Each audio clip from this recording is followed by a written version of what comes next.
Hello दोस्तों, प्रज्ञान study point channel में आप सभी लोगों का स्वागत है। आज हम लोग जो है कि ऑप्टिक्स चैप्टर का जो है कि भाग तीसरा देखने जा रहे हैं। हम लोगों ने इससे पहले जो है कि भाग एक और भाग दो जो है कि आप लोगों ने उसको देख लिया होगा। तो आज जो है कि भाग तीन की हम लोग शुरुआत करेंगे। भाग एक और भाग दो में हम लोगों ने प्रकाश के परावर्तन को अच्छी तरह से समझा और उस पर आधारित हम लोगों ने बहुत सारे कुछ प्रश्नों को भी हल किया। अभी हम लोग उस पर और भी क्वेश्चन को हल करेंगे, लेकिन जो है कि पहले आपकी जो ये थोड़ी थ्योरी भी आपकी कंप्लीट हो जाए, जिससे कि फिर हम लोग जो प्रीवियस ईयर के क्वेश्चंस हैं उनको भी हल करेंगे। प्रैक्टिस हम लोग बहुत सारे प्रश्नों की करने वाले हैं। ठीक है दोस्तों, तो आज हम लोग ये भाग तीन शुरू करते हैं। ठीक, तो आप लोग जो है कि प्रकाश का परावर्तन में देखा, प्रकाश के परावर्तन के दो नियम आप लोगों ने बड़े अच्छे तरीके से सीखे। पहला नियम आप लोगों ने सीखा कि आपतित किरण, परावर्तित किरण, अभिलंब और आपतन बिंदु क्या होते हैं, एक ही तल में होते हैं। ठीक, पहला नियम। और दूसरे नियम में आपने देखा कि जब भी प्रकाश के परावर्तन की घटना होगी उस समय जो है कि आपतन कोण परावर्तन कोण के बराबर होगा। ठीक है, ये नियम आप लोगों ने सीखा था। उसके बाद जो है कि जो है आज नया जो है कि चीज़ों को शुरुआत करते हैं। ठीक है दोस्तों, तो आप लोग ये जान लीजिए कि जो अगर ये सतह चिकनी सतह है, कैसी सतह है, एकदम चिकनी सतह है, चिकनी सतह है। हम जो आप लोगों को अभी जो बताने जा रहे हैं वह जो है कि प्रकाश परावर्तन के प्रकार बताने जा रहे हैं कि जो है कि रेगुलर नियमित परावर्तन क्या होता है, स्पेकुलर जो है कि परावर्तन क्या होता है यानी स्पेकुलर रिफ्लेक्शन क्या होता है, और अनियमित परावर्तन क्या होता है, वही हम आप लोगों को बताने जा रहे हैं। ठीक है, जब देखो सतह जब चिकनी रहेगी, सतह कैसी रहेगी, एकदम चिकनी सतह रहेगी, तो स्मूथ सरफेस रहेगी। अगर स्मूथ सरफेस रहेगी और प्रकाश की किरणें इस पर आपतित होंगी, ऐसे प्रकाश की किरणें आपतित होंगी, तो जो है कि इस तरह से प्रकाश की किरणें निकल के जाएंगी। अगर प्रकाश की किरणें जो है कि पैरेलल आ रही हैं, कैसी आ रही हैं, पैरेलल आ रही हैं, तो परावर्तित होने के बाद भी प्रकाश की किरणें कैसी रहेंगी, पैरेलल रहेंगी। जब सतह कैसी रहेगी, स्मूथ सरफेस रहेगी, चिकनी सतह रहेगी। ठीक है, इस प्रकार का जो परावर्तन होता है उसको नियमित परावर्तन कहा जाता है। क्या कहा जाता है, नियमित परावर्तन कहा जाता है उसको। ठीक है, नियमित परावर्तन। रेगुलर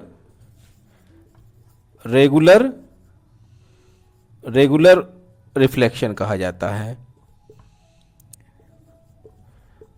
और जो है कि अगर जो है सतह चिकनी ना रहे, रफ सतह रहे, यानी कि कुछ उबड़ खाबड़ रहे सतह, कैसी सतह रहे, कुछ उबड़ खाबड़ सतह रहे, कुछ रफ सतह रहे। जैसे आप लोग जो है कि मशीनिंग वगैरह देखे होंगे, तो पहले रफ जो है कि मशीनिंग की जाती है, बाद में जो है कि स्मूथ फिनिशिंग की जाती है। तो इसी तरह से ये देखो, ये तो अभी तो चिकनी बना दी सतह, कैसी है, ऐसे उबड़ खाबड़ अगर हो, कैसी सतह हो, ऐसे इस तरह से उबड़ खाबड़ सतह हो। ठीक है, और प्रकाश की किरण आए, जैसे प्रकाश की किरण ये आ रही हैं पैरेलल, अगर हम प्रकाश की किरणों को भेजेंगे तो इसका देखो इसका परावर्तन कैसे होगा, मान लो ऐसे हो रहा है, ऐसे हो रहा है, और दूसरी सतह ऐसे आ रही है इसकी पैरेलल में, तो जरूरी नहीं है कि इसके ये पैरेलल में ही जाएगी। हो सकता है प्रकाश की किरण इससे टकराने के बाद ऐसे निकल जाए। ठीक है, हो सकता है कि प्रकाश की किरणें जो है कि ऐसे आ रही है, इसकी पैरेलल में हमने भेज रहे हैं, पैरेलल में हम जो है कि किरणों को जो आपतित कर रहे हैं, किरणों को इस जो है कि रफ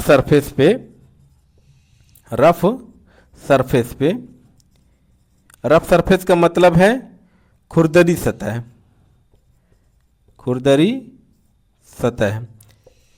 तो आपतित हम जो कर रहे हैं किसी इंस्ट्रूमेंट के द्वारा जो है कि कर रहे हैं प्रकाश की किरणों को, वो पैरेलल कर रहे हैं। लेकिन जो सतह से टकराने के बाद जो है कि ये जो परावर्तित किरणें हैं, परावर्तित किरणें, ये सब किरणें कौन सी है? परावर्तित किरणें हैं, परावर्तित किरणें हैं। और ये जो किरणें हम भेज रहे हैं वो कौन सी है? आपतित किरणें हैं, आपतित किरणें हैं। ठीक, आपतित किरण। और ये जो सतह टकरा करके जो सतह से उधर वापस हो रही हैं वो परावर्तित किरणें हैं। ठीक है, और यहाँ पर भी देखो किरणें आ रही हैं और इस तरह से निकल रही हैं। ये आपतित किरणें और ये परावर्तित किरणें, परावर्तित किरणें। तो इसमें क्या हो रहा है? देखो स्मूथ सरफेस पे जब पैरेलल किरणें आती हैं और पैरेलल ही निकल जाती हैं। तो इस प्रकार जो अगर परावर्तन हो रहा है कि पैरेलल आए, स्मूथ सरफेस से टकराएं और पैरेलल ही किरणें परावर्तित होकर के बाहर निकले, ऐसे चली जाएं। तो इस प्रकार के जो परावर्तन को क्या कहते हैं? नियमित परावर्तन कहते हैं। और यदि जो है कि सतह जो है रफ सरफेस रहे, कैसी सतह रहे दोस्तों? देखो रफ सरफेस रहे, उबड़ खाबड़ ऐसे सतह रहे, और आपतित किरणें आए, और आपतित किरणें पैरेलल किरणें आए आपतित पर जो है कि जब टकराने के बाद जब किरणें वापस हों, परावर्तित हों, तो जो है कि वह जो है कि समांतर ना रहें, वो एक दूसरे के समांतर ना रहें। तो इस प्रकार के परावर्तन को कौन सा परावर्तन कहा जाता है? अनियमित परावर्तन कहा जाता है।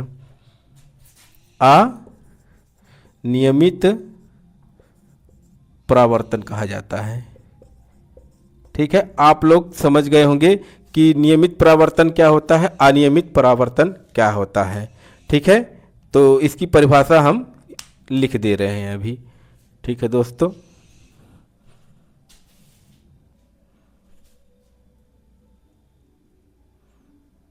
हेलो। तो दोस्तों हमने जो है कि इसकी परिभाषा को हमने लिख दिया। नियमित परावर्तन क्या होता है? जब प्रकाश की किरणें स्मूथ सरफेस से टकराती हैं और परावर्तित होती हैं, और परावर्तित होने के बाद में एक दूसरे की क्या होती हैं? समांतर होती हैं। देखो ऐसे समांतर आई और ऐसी समांतर जा रही हैं।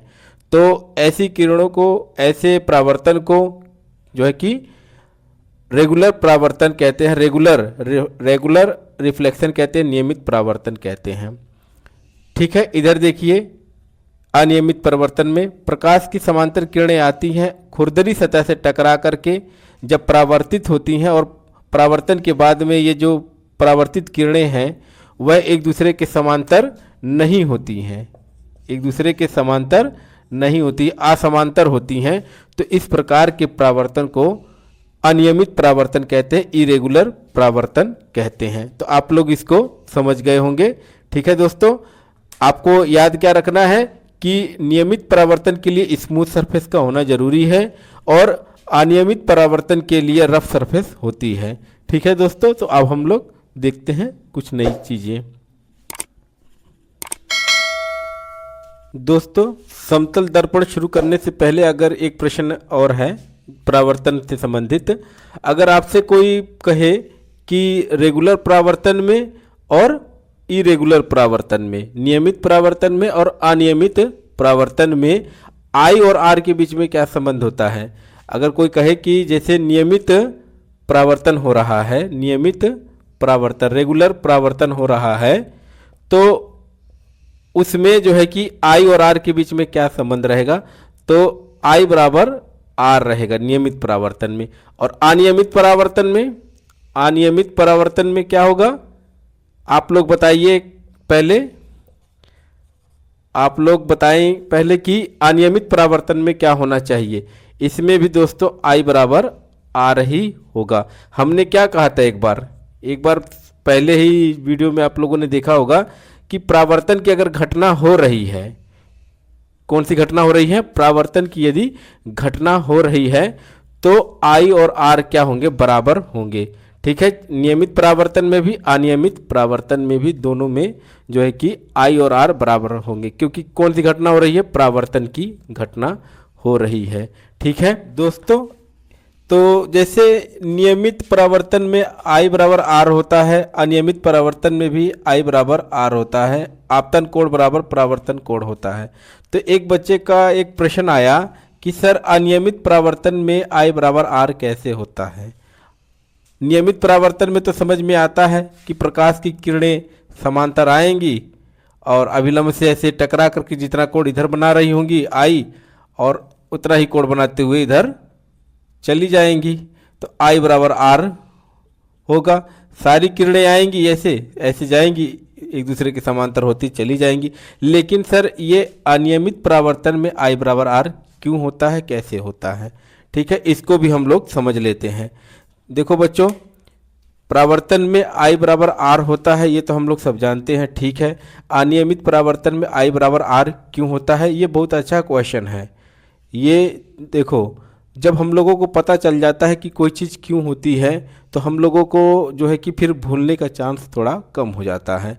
हम लोग अगर फिर से दोहरा लेते हैं तो हम लोगों को वो चीज़ें भूलती नहीं हैं, जब हमको पता हो जाए कि ये क्यों हो रहा है। ठीक है, तो दोस्तों तो उसको हम लोग जानते हैं। तो अनियमित परावर्तन में देखो, तो आप लोग जानते हैं कि जो सतह कैसी होगी, अनियमित परावर्तन में सतह इस तरह से खुरदरी सतह होगी। हम थोड़ा सा इसको बड़ा करके समझाने का प्रयास कर रहे हैं आपको, ठीक है।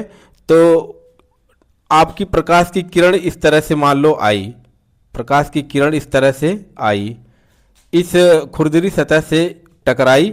टकराने के बाद में अब हमको ये देखो, ये सतह कैसी है, वक्र सतह है। तो वक्र सतह पे लंब कैसे खींचा जाता है, आपको पता होना चाहिए कि जैसे एक वृत्त होता है, क्या है, एक वृत्त होता है। तो वृत्त जो है कि ये केंद्र है वृत्त का, और ये क्या है, मान लो ये स्पर्श रेखा है, और स्पर्श रेखा है तो ये केंद्र से आके मिल रहा है। तो स्पर्श रेखा यहाँ पर कौन सा कोण बनाती है, 90 अंश का कोण बनाती है। ठीक है, तो त्रिज्या के साथ में कहीं पर भी, आप कहीं पर भी जो है कि ये त्रिज्या है, और त्रिज्या पर आप क्या खींच दीजिए, इसी बिंदु पर जहाँ त्रिज्या मिले उस पर स्पर्श रेखा खींच देंगे तो वो कौन सा कोण बनेगा, वो 90 अंश का कोण बनता है। अगर इस तरह से आप कहीं पर भी इस तरह से मिला देंगे तो वो कौन सा कोण बनेगा, वो 90 अंश का कोण बनेगा। तो इसी प्रकार से जो होता है ना बच्चों, कि ये जो वक्र सतहें होती हैं, वक्र सतह भी जो है कि इस, अगर आपको इस पर अभिलंब खींचना है तो इस पर आपको एक क्या खींचना पड़ेगा, पहले एक स्पर्श रेखा खींचना पड़ेगा। मान लो कि ये स्पर्श रेखा है। अब स्पर्श रेखा है तो स्पर्श रेखा का मतलब है यहाँ से आपको क्या करना पड़ेगा, अभिलंब खींचना पड़ेगा। तो इस पे लंबवत, इस स्पर्श रेखा पर लंबवत हमको खींचना पड़ेगा। तो लंब कैसे जाएगा इसका, ऐसे जाएगा, ऐसे। ठीक है, ये क्या बन गया, 90 डिग्री का कोण बन गया। ठीक है, तो ये प्रकाश की किरण आपतित हुई यहाँ से, ठीक, आपतित हुई और इसने आई कोण बनाया। तो अब क्या करेगी, प्रकाश की किरण इस अभिलंब से ही इतना ही कोण आई के बराबर का कोण बनाएगी, क्योंकि कौन से घटना हो रही है, परावर्तन की घटना हो रही है। आप लोग इसको समझ रहे होंगे, ये आई तो ये आर है। ठीक है, तो इस तरह से एक किरण, अब इसी किरण के समांतर हम दूसरी जगह पर अगर हम अभिलंब डालें, ठीक है, दूसरी इसी किरण के समांतर ही लेके आ जाते हैं कि किरण यहाँ पर मान लो, ठीक है, एक किरण यहाँ पर आ जाते हैं लेकर के, ये प्रकाश की किरण आई थी इस तरह से, इसी किरण के समांतर देखो ये किरण लेकर आए। अब लेकिन जब ये वक्र सतह है, खुरदरी सतह है, तो इस पर खींचा गया, अब ये जो है कि मान लो ये सतह खुरदरी है, तो इस तरह से ये स्पर्श रेखा हमने खींच दिया। अब इस स्पर्श रेखा पर हम अभिलंब खींचेंगे, क्या खींचेंगे, एक लंबवत रेखा खींचेंगे। इस स्पर्श रेखा पर हम लोग क्या खींचेंगे, एक लंबवत रेखा खींचेंगे, और लंबवत रेखा मान लो ये बन गई, ये 90 डिग्री का कोण बन गया। ये आई और ये इसी के बनाते हुआ कोण आर बनेगा।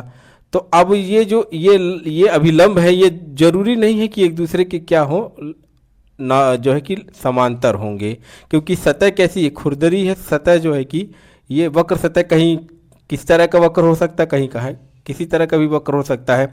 जब यही वे पैरेलल नहीं रहेंगे तो जो कि परावर्तित किरणें कहाँ से पैरेलल रहेंगी। ठीक है, तो ये किरणें जो है कि पैरेलल नहीं होती हैं। तो जैसे इस पे आया तो लगभग जो है कि इसके बराबर जो है कि ये कैसा रहेगा, असमांतर किरणें रहेंगी। ठीक है दोस्तों, तो एक और पॉइंट पर हम लोग ले लेते हैं, एक और पॉइंट पर समझने का प्रयास करते हैं कि प्रकाश की किरणें मान लो जो है कि यहाँ पर इसके समांतर प्रकाश की किरणें हम जो ला रहे हैं वो समांतर ही लेके आ रहे हैं। जैसे यहाँ पर लेके आ गए, ये यहाँ पर प्रकाश की किरणें इसके समांतर आ रही हैं, एक यहाँ पर आ गई। अब यहाँ पर अभिलंब कैसे खींचा जाएगा दोस्तों, ऐसे खींचा जाएगा। पहले अभिलंब नहीं, स्पर्श रेखा खींच रहे हैं और इसका जो अभिलंब आएगा वो इस तरह से आएगा। देखो इसका इधर से जा रहे थे, लेकिन अब इसका अभिलंब किधर की तरफ जा रहा है, इधर जा रहा है। क्यों जा रहा है, क्योंकि हमको पता है कि अभिलंब खींचना है तो इस पर स्पर्श रेखा खींचना पड़ेगा, और स्पर्श रेखा खींचने के बाद जो है कि ये अभिलंब हमको मिलेगा नॉर्मल। अब यहाँ पर कौन कौन सा कोण बनेगा, आई बनेगा, और आई के बराबर ही आर बनेगा। परावर्तन की घटना हो रही तो आई के बराबर ही आर बनेगा। अब देखो किरण, परावर्तित किरण किधर की गई, ऐसे गई। इसमें परावर्तित किरण इधर की जा रही है, तो ये एक दूसरे के क्या हो जाएंगी, असमांतर हो जाएंगी। इसमें जो भी है मेन ये है कि जब अनियमित सतह रहती है ना, जब अनियमित सतह रहती हैं दोस्तों, तो होता क्या है कि जो अभिलंब है अगर, तो वो एक दूसरे के समांतर नहीं रहते हैं। अभिलंब जो होते हैं एक दूसरे के समांतर नहीं रहते। और चिकनी सतह है, ऐसे अगर चिकनी सतह है तो चिकनी सतह पर क्या होगे कि अभिलंब जो है, चाहे यहाँ खींचोगे, चाहे यहाँ गिरे, चाहे यहाँ प्रकाश की किरण चाहे यहाँ आए, चाहे यहाँ आए, चाहे यहाँ आए, तो अभिलंब क्या है, पहले समांतर है। ये भी किरणें समांतर हैं, तो ये परावर्तित किरणें भी क्या हो जाएंगी, समांतर हो जाएंगी, जब ये जो है कि नियमित परावर्तन होगा तो। ठीक है दोस्तों, आप लोग हो सकता है अगर आपको दिक्कत हो तो आप लोग बताइएगा, हम इस टॉपिक को फिर से समझा देंगे।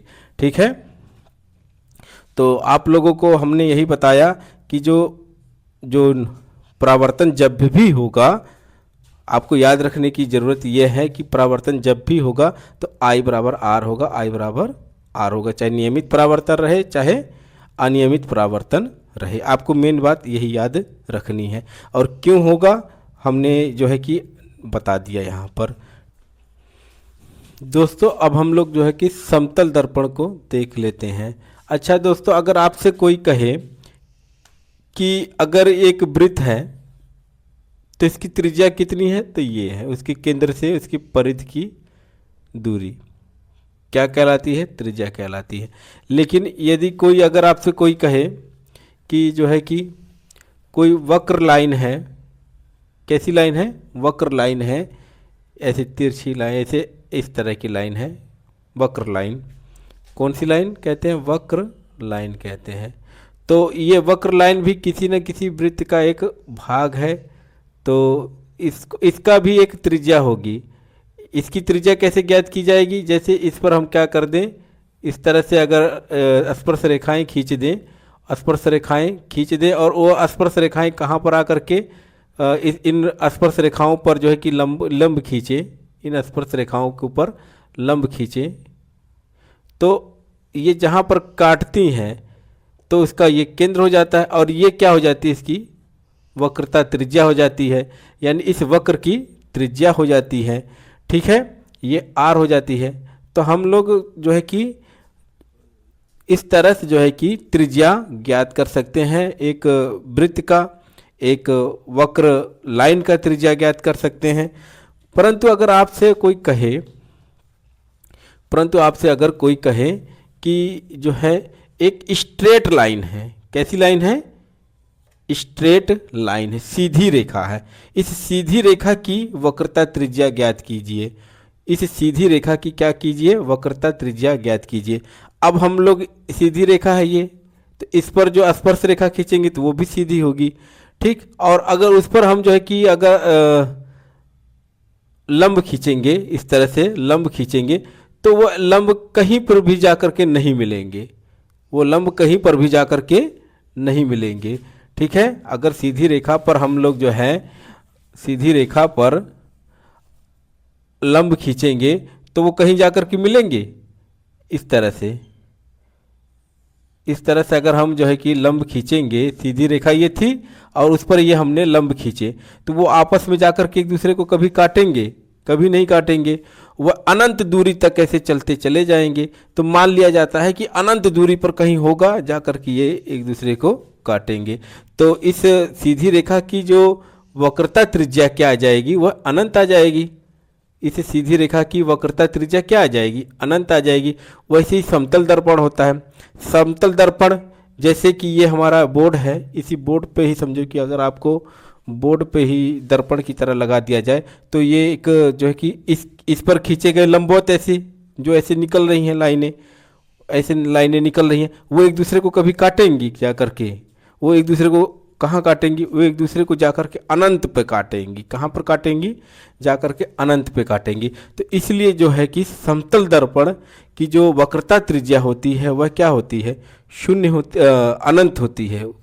सॉरी, समतल दर्पण की जो वक्रता त्रिज्या क्या हो जाएगी? अनंत हो जाएगी। ये बात आप लोगों को समझ में आ गई होगी कि क्यों अनंत होती है। समतल दर्पण की वक्रता त्रिज्या क्यों अनंत होती है? क्योंकि जो है कि इनका जो है कि एक दूसरे को जाकर के कभी काटेंगे ही नहीं। ठीक है, तो अगर जो वक्रता त्रिज्या क्या होती है समतल दर्पण की? अनंत होती है। ये बात आप लोगों को समझ में आ गई होगी। अच्छा, समतल दर्पण की जो फोकस दूरी होती है, समतल दर्पण की जो फोकस दूरी होती है, फोकस दूरी का मतलब है कि किरणें आकर के दर्पण से टकराएं और वो किरणें जो है कि एक जगह पर फोकस हो जाएं, एक जगह पर एक दूसरे को काटें। लेकिन एक दूसरे पे काटेंगी कहाँ? एक दूसरे को काटेंगी तो जाकर अनंत पे काटेंगी। तो इसलिए जो है कि इसकी फोकस दूरी भी क्या होगी? अनंत होगी। ठीक है, तो समतल दर्पण की फोकस दूरी भी अनंत होगी क्योंकि वो समांतर किरणें आएंगी, समतल दर्पण पर समांतर किरणें आकर के टकराएंगी, लेकिन वह समांतर ही निकल जाएंगी। ऐसे अगर समांतर दर्पण है ये, ठीक है, और ऐसे किरणें आ रही हैं, ऐसे किरणें आ रही हैं, तो ये किरणें आकर के अगर इससे लंबवत आकर के ऐसे आ रही हैं तो ऐसे लंबवत वापस ऐसे टकरा करके ऐसे ही वापस हो जाएंगी ये किरणें। अच्छा, जब ये वापस हो जाएंगी तो ये कहीं एक दूसरे को जाकर के काटेंगी? एक दूसरे को कहीं नहीं काटेंगी, जाकर के अनंत पर जाकर के एक दूसरे को मिलेंगी। तो वह अनंत दूरी ही क्या कहलाएगी?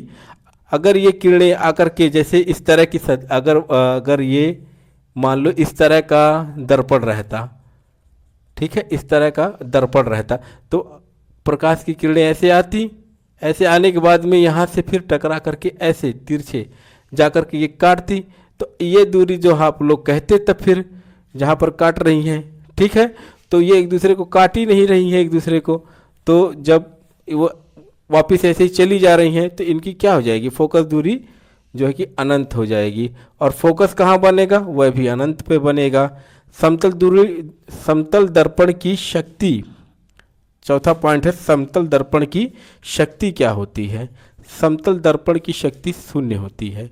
शक्ति का मतलब होता है दर्पण की वह कितना जो है कि डाइवर्ज कर सकता है, कितना जो है कि वह डाइवर्ज मतलब प्रसारित कर सकता है, या कितना वह जो है कि उसको केंद्रित कर सकता है, एक जगह पे फोकस कर सकता है। समतल दर्पण तो बिल्कुल ना तो ये डाइवर्ज कर पाता है और ना ही केंद्रित कर पाता है, एक जगह पर फोकस भी नहीं कर पाता है, वो अनंत पे जाकर के बनेगा। तो इसका जो है कि जो समतल दर्पण की शक्ति क्या हो जाएगी? शून्य हो जाएगी। अच्छा, समतल दर्पण में जो m की वैल्यू होती है वह +1 होती है। +1 कहने का मतलब क्या है? अर्थात इसका मतलब यह है कि ये इसमें इमेज का साइज, इमेज m बराबर होता है mi/o होता है, m बराबर i/o होता है इमेज का साइज, और ऑब्जेक्ट का साइज जो वस्तु का साइज है वह कैसा होगा? ये इमेज का साइज भी बराबर बनता है। आप जितने बड़े हैं उतने बड़ा ही इमेज में भी आपको उतना ही बड़ा दिखाई देता है, ठीक है, अगर समतल दर्पण है तो इसमें जो है कि आवर्धन नहीं होता है। आप ऑब्जेक्ट जितना बड़ा रखेंगे समतल दर्पण के सामने, जितने साइज का रखेंगे उतने ही साइज का वह दिखाई देगा। तो यानी कि बड़ा तो करता नहीं है, ना ही छोटा करता है, तो इसका जो आवर्धन 1 होगा और +1 ये मतलब कि आभासी बनाता है, सीधा बनाता है। कैसा इमेज बनाता है? आभासी, सीधा और साइज में बराबर बनाता है। ठीक है, ये आभासी बनाता है, सीधा बनाता है प्रतिबिंब, इमेज बनाता है और साइज में बराबर बनाता है। लेकिन जो है समतल दर्पण का आप लोग एक बात देखेंगे कि आप जो है अगर दर्पण को देखेंगे तो वो पार्श्विक उल्टा बनाता है। कैसा बनाता है? पार्श्विक उल्टा बनाता है, दाएं का बाएं, बाएं का दाएं बनाता है। ठीक है, तो इस तरह से जो है कि ये 7 पॉइंट हैं एक समतल दर्पण के बारे में आपको याद होने चाहिए, समझ में आने चाहिए। ठीक है, इस तरह के समतल दर्पण में ये क्वेश्चन इस पे आधारित बन जाते हैं। ठीक है, तो आप लोगों को याद हो जाना चाहिए कि समतल दर्पण की दूरी क्या होती है? अनंत होती है। फोकस अनंत पर बनता है। समतल दर्पण की वक्रता त्रिज्या अनंत होती है। समतल दर्पण की शक्ति क्या होती है? शून्य होती है। और आवर्धन m बराबर +1 होता है। यह आभासी, सीधा तथा बराबर प्रतिबिंब बनाता है। यह पार्श्विक लेटरल इन्वर्टेड इमेज बनाता है। ठीक है, यह पार्श्विक उल्टा इमेज बनाता है। इसको आप लोग ध्यान रखेंगे। ठीक है, अब हम लोग आगे वाला नेक्स्ट टॉपिक देखते हैं।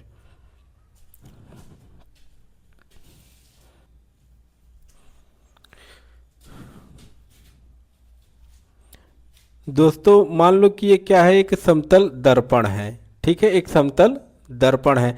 अगर आप दर्पण से मान लो कि x दूरी पर हो, x दूरी पर हो आप, ठीक है, ये मान लो आप हो, थोड़ा सा मान लो ये आप हो। ठीक है दोस्तों, लग रहे हो कि नहीं आप? ये आप हो।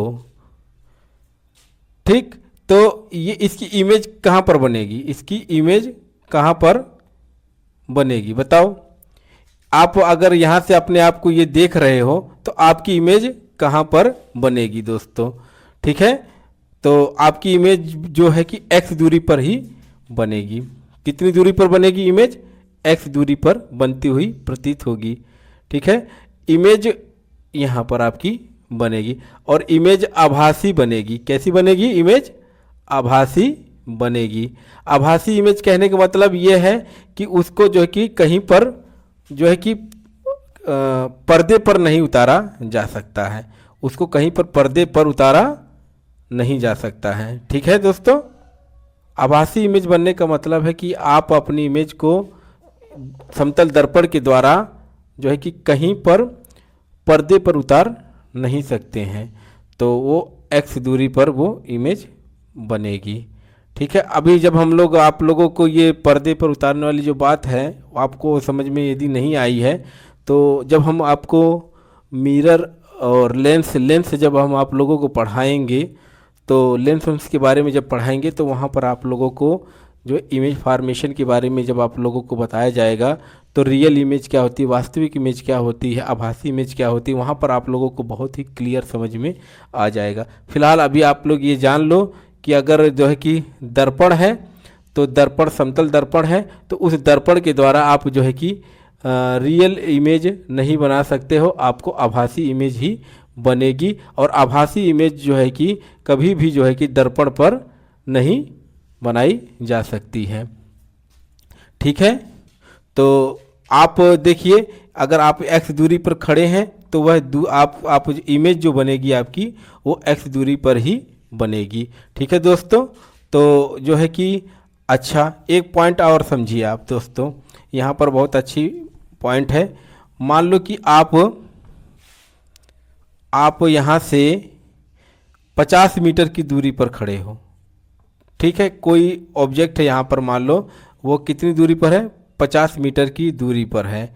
और ये जो है कि चल करके 20 मीटर आ जाता है। इधर कितना आ जाता है? 20 मीटर की दूरी पर आ जाता है। ये चल के ये व्यक्ति जो है कि 20 मीटर की दूरी पर आ जाता है। ठीक, 20 मीटर की दूरी पर ये व्यक्ति आ जाता है। तो अब ये बताइए कि इसकी इमेज कितनी दूरी पर बनेगी? इसकी इमेज कितनी दूरी पर बनेगी अगर ये 20 मीटर की दूरी पर आ जाता है? पहले ये कितनी दूरी पर था? 50 मीटर की दूरी पर था। तो इमेज कितनी दूरी पर बनती पहले दोस्तों? इमेज आप जानते हो कि अगर ये 50 मीटर की दूरी पर था तो इमेज भी 50 मीटर की दूरी पर यहाँ से समतल दर्पण से 50 मीटर की दूरी पर इमेज बनती। ठीक है, ये ऐसे, ये यहाँ से इसकी इमेज जो है कि 50 मीटर की दूरी पर था, तो इमेज भी 50 मीटर की दूरी पर बनती। कहाँ से? समतल दर्पण से। लेकिन अगर इस व्यक्ति की और इस इमेज के बीच की दूरी की बात करेंगे तो वो कितनी हो जाएगी? 100 मीटर की हो जाएगी। यदि आप यानी कि अगर x दूरी पर खड़े हैं, अगर आप कितनी दूरी पर खड़े हैं? x दूरी पर खड़े हैं दर्पण से, तो आपकी इमेज आपसे कितनी दूरी पर बनेगी? तो 2x दूरी पर बनेगी। आपकी इमेज कितनी दूरी पर बनेगी? 2x दूरी पर बनेगी। कहने का मतलब अगर आप 20 मीटर की दूरी पर खड़े हैं, 20 मीटर की दूरी पर खड़े हैं, तो आपसे जो आपकी इमेज कितनी दूरी पर बनेगी? आपसे आपकी इमेज जो है कि 40 मीटर की दूरी पर बनेगी। लेकिन यदि आप जो है दर्पण से निकालेंगे, तो अगर आप 20 मीटर की दूरी पर ऐसे खड़े हैं, इस तरह से अगर 20 मीटर की दूरी पर खड़े हैं और दर्पण से अगर आपको ये दूरी निकालनी रहे कि आपकी इमेज की दर्पण से दूरी कितनी बनेगी, तो दर्पण से आपकी दूरी जो है कि वह भी 20 मीटर की बनेगी। दर्पण से भी इमेज आपकी 20 मीटर की दूरी पर बनेगी। लेकिन आपसे और आपकी इमेज की दूरी, आपसे और आपकी इमेज की दूरी जो है कि वह, अगर आप दर्पण से 20 मीटर की दूरी पर खड़े हैं, तो आपकी इमेज आपसे 40 मीटर की दूरी पर बनती हुई प्रतीत होगी। ठीक है दोस्तों, तो आप लोग इस बात को समझ गए होंगे। बहुत आसान है, कोई दिक्कत इसमें है नहीं। ठीक है, इमेज कितनी दूरी पर बनती है उसी को समझना है। अब प्रश्न ये हम पूछ रहे थे आपसे कि अगर ये आप 50 मीटर की दूरी पर खड़े थे और आप 20 मीटर यहाँ इधर आ जाते हैं, तो आपकी इमेज आपसे कितनी दूरी पर बनेगी? तो आपकी इमेज आपसे कितनी दूरी पर बनेगी? तो आप पहले 50 मीटर की दूरी पर खड़े थे, तो आपकी इमेज 50 मीटर की दूरी पर बनती हुई प्रतीत हुई। ठीक है, ये आपकी इमेज बनती हुई प्रतीत हुई। लेकिन जब आप जो है कि इधर 20 मीटर की दूरी पर आएंगे, तो अब आपकी दूरी कितनी है दर्पण से? 30 मीटर की दूरी है ना। तो आपकी इमेज भी इस दर्पण से कितनी दूरी पर बनती हुई प्रतीत होगी? 30 मीटर की दूरी पर बनती हुई प्रतीत होगी। 30 मीटर की दूरी पर बनती हुई प्रतीत होगी। ठीक है दोस्तों, 30 मीटर की दूरी पर ये इमेज आपको बनती हुई प्रतीत होगी। ठीक, तो जैसे जैसे जितना दूरी इधर ये आप आ रहे हैं, आपकी इमेज भी वैसे ही उतना दूरी पर आएगी। आप समझ रहे हैं बात को?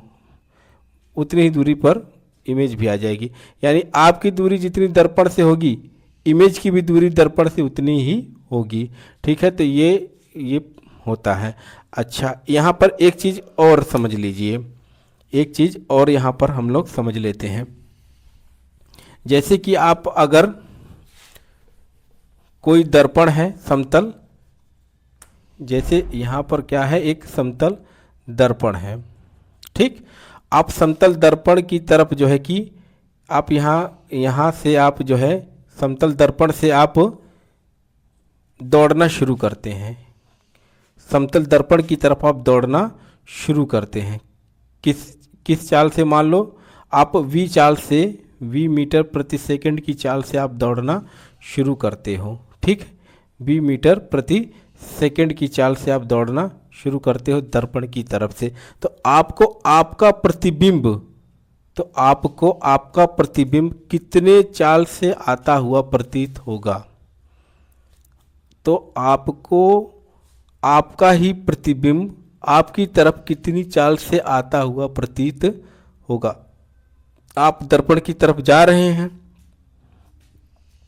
और जब आप दर्पण की तरफ आएंगे तो आपकी इमेज भी दर्पण की तरफ आएगी, क्योंकि जैसे जैसे दूरी घटती जाएगी वैसे वैसे ये भी दूरी घटती जाएगी। तो आपकी जो है कि देखो, आप भी इधर आ रहे हो, ये भी इधर आ रहा है, तो ये भी 20 मीटर प्रति सेकंड की चाल से इधर आ रहा है, इमेज भी आपकी 20 मीटर प्रति सेकंड की चाल से इधर आ रही है, और आप भी 20 मीटर प्रति सेकंड की चाल से इधर आ रहे हैं। तो आपकी जो आपकी इमेज आती हुई प्रतीत होगी वो 2v दोगुनी हो जाएगी चाल, मीटर प्रति सेकंड की चाल से आती हुई प्रतीत होती है। ठीक है, इस पर भी आधारित जो है कि प्रश्न जो है कि पूछे जाते हैं। ठीक है, आपसे कह देगा कि आप दर्पण की तरफ 30 मीटर प्रति सेकंड की चाल से जा रहे हैं।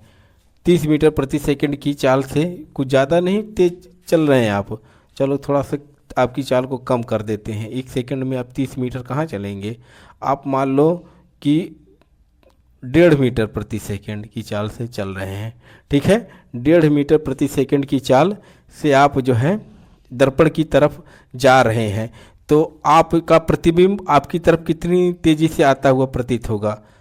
ये भी 1.5 मीटर प्रति सेकंड की चाल से आएगा। तो लेकिन आपको क्या प्रतीत होगा, आपको प्रतीत होगा कि ये इमेज जो है आपकी तरफ 3 मीटर प्रति सेकंड की चाल से आती हुई प्रतीत होगी। ठीक है, आप लोग सापेक्षिक चाल आप लोग जानते होंगे, सापेक्षिक चाल क्या होती है। ठीक है, थोड़ा सापेक्षिक चाल के बारे में हम आपको बता देते हैं।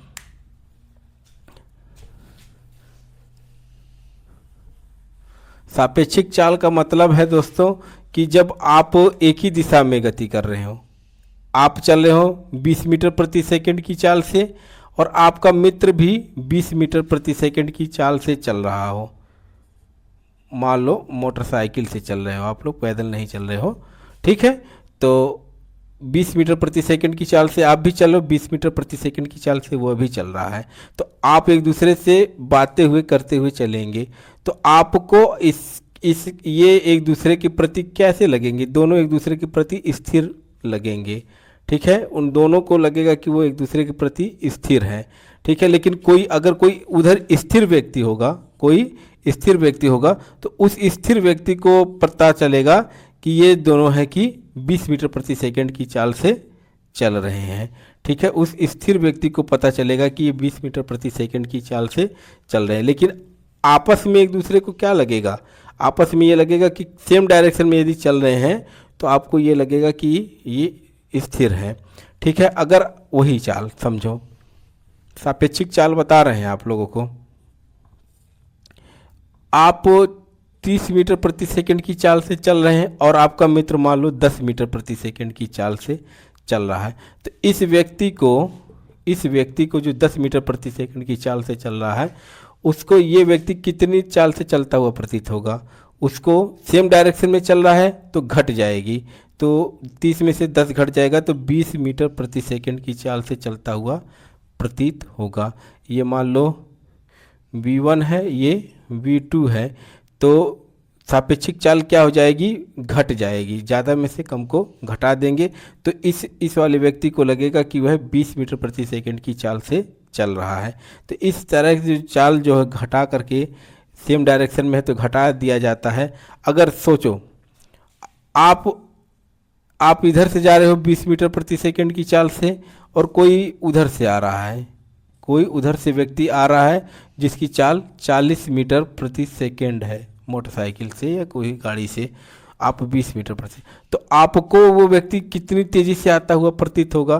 तो जब सेम डायरेक्शन में ये इधर चल रहा है, ये इधर विपरीत डायरेक्शन में आ रहे हो तो चालें जुड़ जाती हैं, तो आपको लगेगा कि वो व्यक्ति आपकी तरफ 60 मीटर प्रति सेकंड की स्पीड से आ रहा है, ऐसा प्रतीत होता है।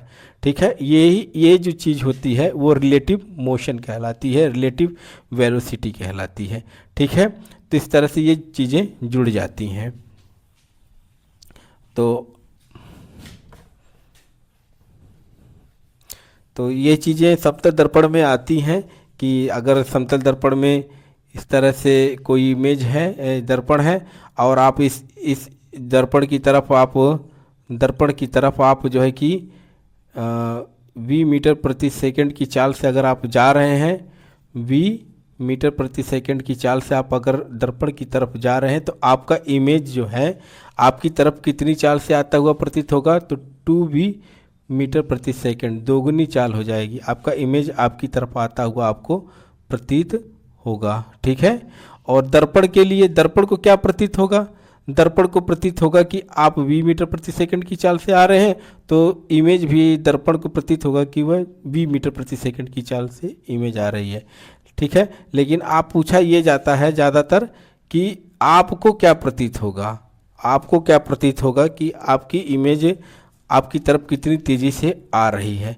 तो आप अगर दर्पण की तरफ 20 मीटर प्रति सेकंड की चाल से चल रहे हैं तो आपकी तरफ वह 2b मीटर प्रति सेकंड की चाल से आता हुआ प्रतीत होगा। ठीक है दोस्तों, एक महत्वपूर्ण प्रश्न है ये, बहुत सी परीक्षाओं में पूछा जाता है कि आपको अपना पूर्ण प्रतिबिंब देखने के लिए कितने लंबे दर्पण की आवश्यकता होगी, जिसमें कि न्यूनतम ऐसा अगर कितना दर्पण की लंबाई, कम से कम कितने दर्पण की लंबाई हो, न्यूनतम कितनी लंबाई हो कि आप अपने प्रतिबिंब को पूर्ण रूप से, मतलब पूरा नीचे से लेकर के ऊपर तक आप अपने आप को देख सकें। तो कितना होना चाहिए? तो आपकी लंबाई का आधा होना चाहिए। अगर आप 6 फुट के हैं तो दर्पण, आपका समतल दर्पण की लंबाई 3 फुट होनी चाहिए।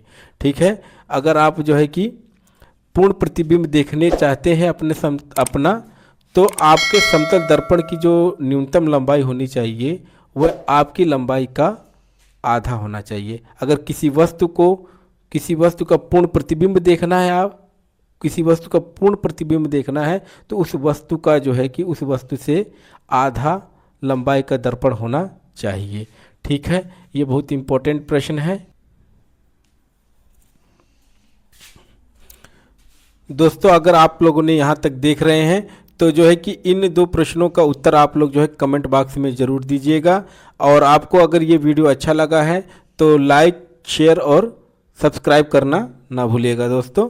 तो चलते हैं, मिलेंगे अब कल नेक्स्ट वीडियो में।